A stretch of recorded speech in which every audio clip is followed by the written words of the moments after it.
Consider this for a moment. 65 individuals confined elbow to elbow on a wooden vessel scarcely wider than an average living room. Below them, the North Sea churns, cold, grey and unforgiving.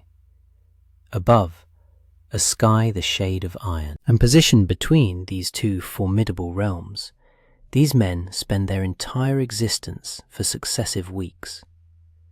The atmosphere is dense, a stifling blend of sea spray, stale perspiration, damp wool, and wood smoke. There's no respite, no quietude, no escape. They recline between the very benches they use for rowing, nestled against shields, making contact with the same four bodies each time they drift into slumber. Here's the truly astonishing part. Defying all medical laws, biological principles, and our basic understanding of oceanic survival. There were no latrines, no plumbing, not even a communal bucket for a crew of 60. By any logical measure, this ship ought to be a floating tomb. Throughout the harsh, extensive history of maritime travel, disease, rather than tempests or warfare, has claimed more sailors' lives than any adversary's weapon. Entire naval forces, equipped with medical professionals and sanitary provisions, succumbed to cholera, dysentery, and typhoid before ever reaching land. Yet, these northern seafarers not only endured, they triumphed. They traversed the Atlantic to reach North America 5 centuries before Columbus. They journeyed from Greenland's icy fjords to the bustling marketplaces of Baghdad. They plundered, bartered, explored, and consistently returned home alive. Thus, an inescapable question arises. How? How did these so-called barbarians manage the fundamental biological aspects of human existence without transforming their longships into drifting death traps? Was it merely Viking resilience, some mythical immunity we now romanticize? Or was there a far more ingenious solution, a sophisticated survival system embedded in their construction, their routines, and their societal norms? A system so ingenious that it still holds lessons for us today. Welcome to History Prime. This evening, we delve into one of human history's most peculiar, cleverest, and oft overlooked survival narratives. This is the concealed sanitation of the Viking longship. Part 2. Designed to leak. The brilliance of architectural minimalism. To comprehend how the Vikings maintained their health on the vast ocean, we must first examine the ship itself. Not the warriors, not the rites, not the legends, but simply the timber, the metal, and the form that propelled them further than any other European people of their era. For over a century, archaeologists have excavated the Oseberg, the Gokstad, and other magnificent Viking longships. They have uncovered intricately carved dragons, iron-bound buckets, hand-forged nails, and even ceremonial sleds and wagons. Yet, amidst all these discoveries, one item is conspicuously absent. There is no lavatory, no latrine, not a single designated space for waste on a ship that transported over 60 men across oceans. On initial inspection, this appears to be a catastrophic oversight. However, upon closer scrutiny, its purpose becomes remarkably clear. The Viking longship was a masterpiece of deliberate omission. Unlike the massive galleons of later centuries, Viking vessels lacked lower decks for their crew to sicken in. There were no cramped compartments where illness could fester in the dark. Everything remained exposed. The wind, the rain, and the sun, nature's most ancient purifiers, constantly swept across the deck. The very harshness of their environment became their safeguard. Respiratory ailments that later ravaged enclosed wooden hulls simply had no place to propagate here. But if the open deck kept the air pure, what about human waste itself? This is where the ingenuity of Viking architecture truly shines. The longship employed clinker construction, overlapping oak planks riveted together to form a flexible, breathing hull. To modern sensibilities, this design seems rudimentary because it allows water ingress. Seawater seeps through the seams, trickling into the bilge. Yet, for a Viking crew, this wasn't a defect. It was their flushing mechanism. The ship continually took in and expelled seawater. Hourly, the crew would scoop it out with wooden ladles, returning it to the waves. Any organic refuse, food scraps, spilled broth, or even accidental human excretions would be swirled into the incoming salt water and bailed out again before it could ever putrefy. There were no stagnant corners, no still pools. The ocean itself acted as a continuous purification cycle, refreshing the bilge relentlessly, day after day. And when nature truly called, the solution was profoundly simple: immediate dispersal. The longship rode so low in the water that the ocean was merely half a meter distant. At the bow, one simply leaned over, relieved oneself, and the sea carried away the effluent through its boundless dilution. Salt water and constant motion eradicate pathogens more swiftly than almost any other natural agent. This is why sailors, even centuries later, would refer to the restroom as the head, because you proceeded to the front, the head of the ship, where the wind and waves swiftly dispersed your waste before it could endanger the crew. The Vikings neither stored nor managed waste. They instantly eliminated it. They engineered a system where decay was never given an opportunity to commence. Now, the question turns to you, the contemporary observer, far removed from the raw logic of the North Atlantic.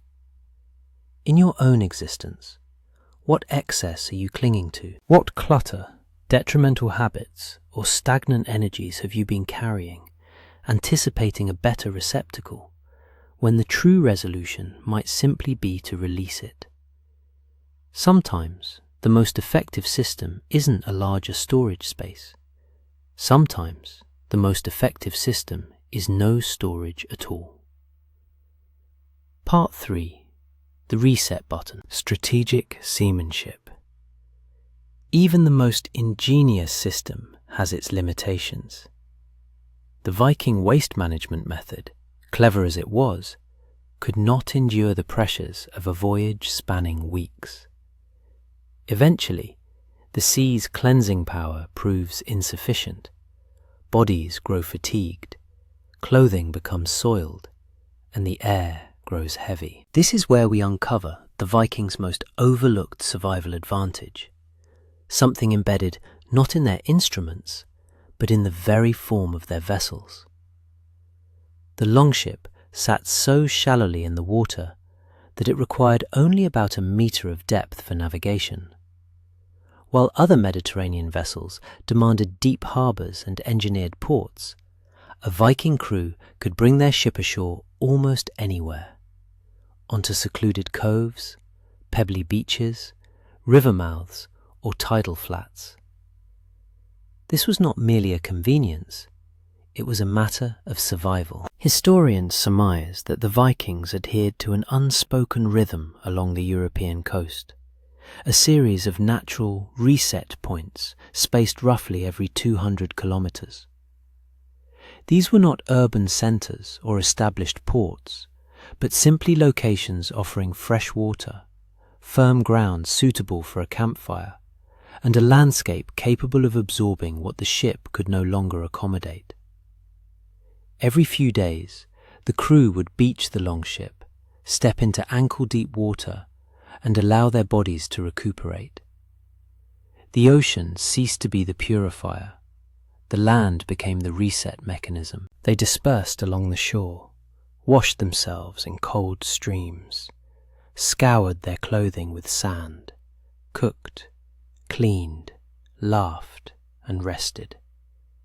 In doing so, they prevented the biological strain of a prolonged journey from ever escalating to a critical level. It was a straightforward tactic, yet one that preserved countless lives. By frequently relocating and refusing to remain confined, the Vikings evaded the fate of numerous later sailors, men who spent months ensnared in wooden prisons far from shore, breathing stagnant air and consuming spoiled water until disease inevitably prevailed. Nevertheless, even brilliance comes with a price. Archaeological excavations at major Viking settlements like Hedeby and Birka reveal an unsettling truth. Intestinal parasites were considerably more prevalent on land than on their ships. The very strategy of safeguarding crew health at sea meant concentrating waste, disease, and contamination at their winter encampments and trading hubs. They maintained their health through movement, but their settlements bore the consequence. Now, envision a place like Torksey in England during the winter. Not merely a few tents, but a sprawling temporary city extending across 55 hectares.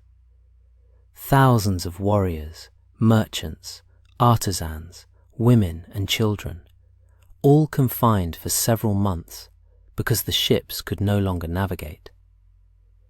The shallow draft marvel, the freedom to refresh, the capacity to disperse, all vanished the moment the longship was hauled ashore for the season. And in that stillness, something perilous began to emerge. When mobility is restricted, how does one combat illness? This was the juncture where Viking ingenuity faced its ultimate challenge, and it is a question that reverberates into our modern world more profoundly than we might acknowledge. Part 4. Cultured habits as a protective shield. For generations, Hollywood has portrayed Vikings as wild, unkempt barbarians, their hair matted, faces streaked with mud, bodies reeking of battle and sweat. The actual Vikings, however, were notably cleaner, more discerning, and far more disciplined than these myths suggest. In their struggle to remain healthy on overcrowded longships, their culture proved to be one of their most potent defences. When examining Viking burial sites from Norway to Denmark, one discovers an object encountered more frequently than swords, more often than jewellery, and at times even more than tools: the comb. This unassuming piece of bone, antler, or carved wood was not a trivial ornament. It was a survival implement. Its teeth were so fine they could extract lice, nits, and other parasites, tiny creatures that, in the medieval era, were not merely irritating, but deadly. Lice transmitted typhus. Fleas carried plague. A daily ritual of combing was not about aesthetic appeal. It was about preserving life. But personal care did not stop there. The Vikings observed a practice almost unmatched in discipline by other medieval Europeans: a weekly bathing day. In the 1200s, John of Wallingford, an English chronicler, lamented the excessive allure of Danes to local women, attributing it to their Saturday bathing rituals, meticulously coiffed hair, and more frequent wardrobe changes than any Englishman ever bothered with. The Viking term for Saturday endures even today: lørdag. Its Old Norse etymology, laugardagur, signifies not Saturn's day or a day of rest, but something far more telling: washing day. Envision the scene. Dawn breaks on the longship, and men gathered around a shared water basin. They splash their faces, rinse their hands, wet their hair, and cleanse their bodies with cloths soaked in the frigid water. Ibn Fedlan, an Arab traveller who encountered Vikings along the Volga, recorded this ritual with revulsion due to their communal use of the basin. Yet, this very routine positioned them remarkably ahead of many contemporary cultures.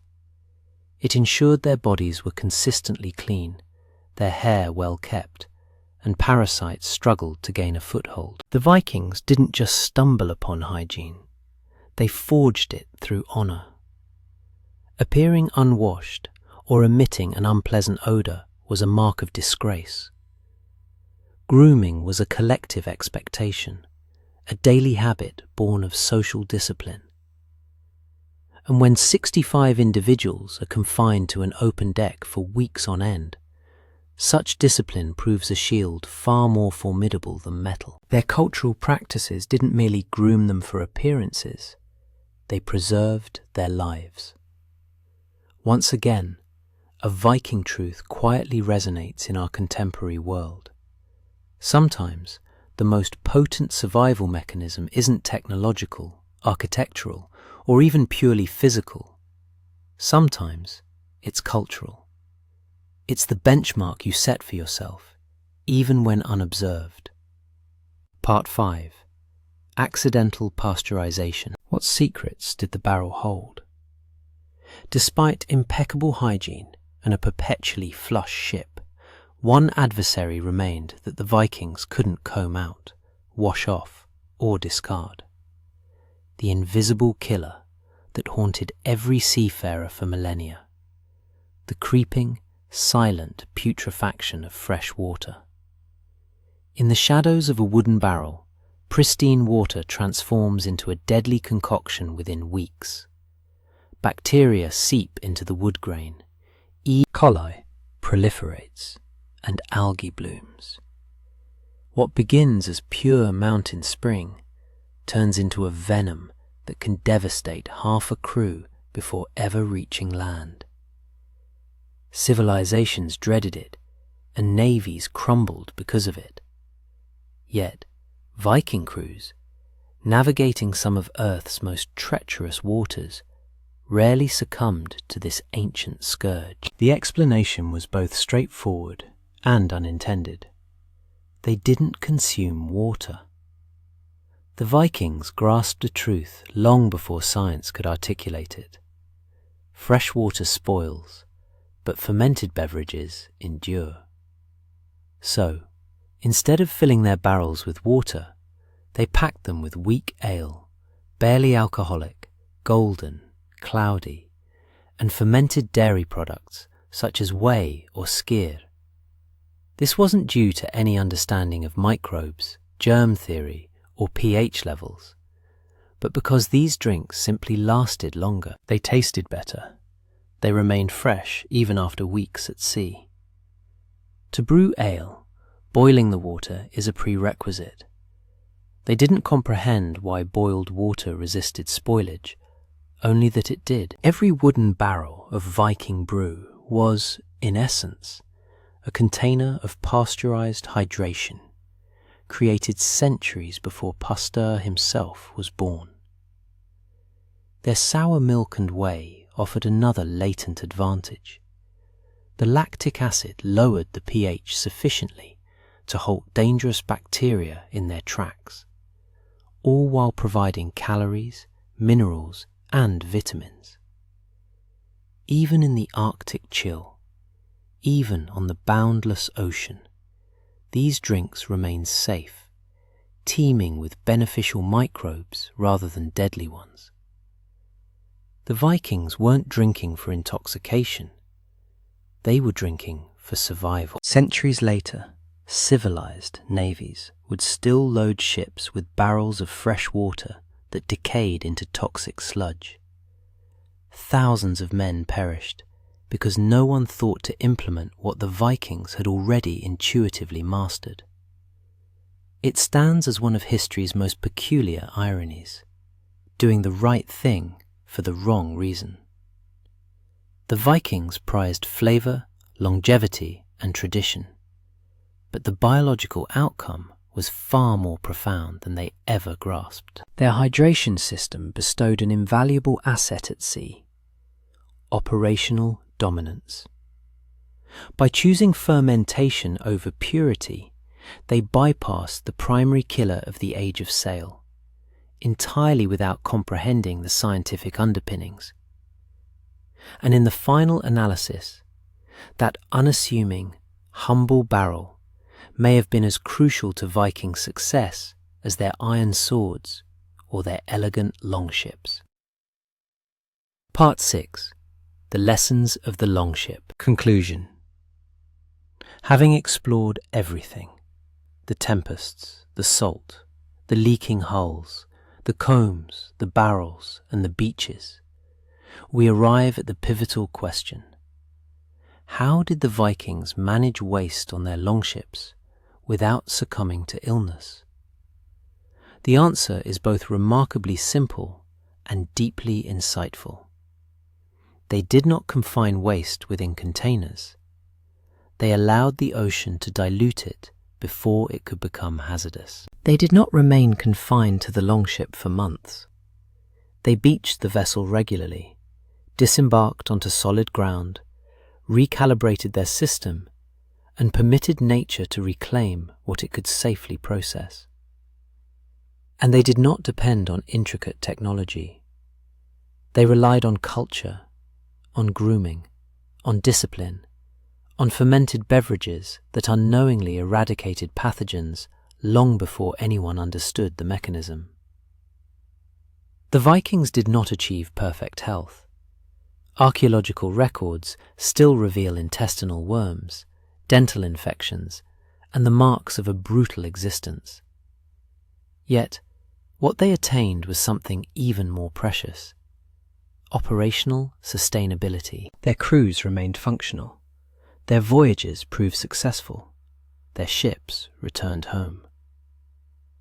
Contrast this with the British Royal Navy of 1854, a fleet equipped with modern toilets, surgeons, and infrastructure. On one such ship, cholera claimed 43 lives in a mere 2 weeks.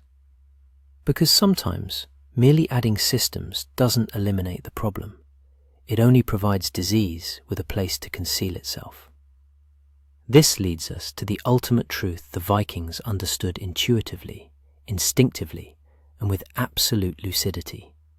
The most effective waste management system is one that never allows waste to accumulate in the first place.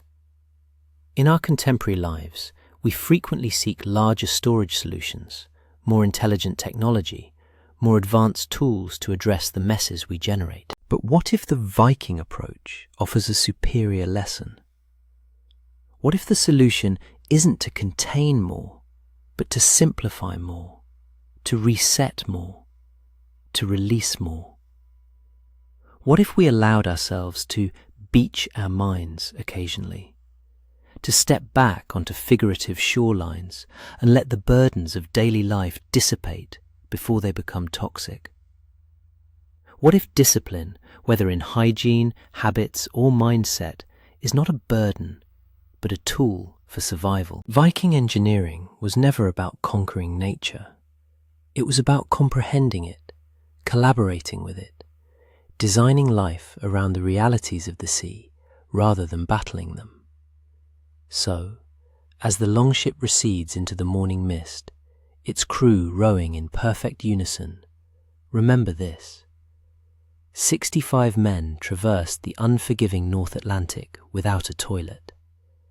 They survived not by having more, but by carrying less, by resetting often, and by living with a clarity that we have somehow forfeited. The next time you feel overwhelmed by the detritus of modern life, the clutter, the stress, the noise, the obligations, ponder those men on the open deck, facing the cold wind with nothing but discipline, simplicity, and a system that never permitted anything to rot. Thank you for watching History Prime. If you gleaned something today that you can carry into your own longship, your home, your mind, your life, please like, subscribe, and join us for more profound explorations into the survival secrets of the ancient world. Score.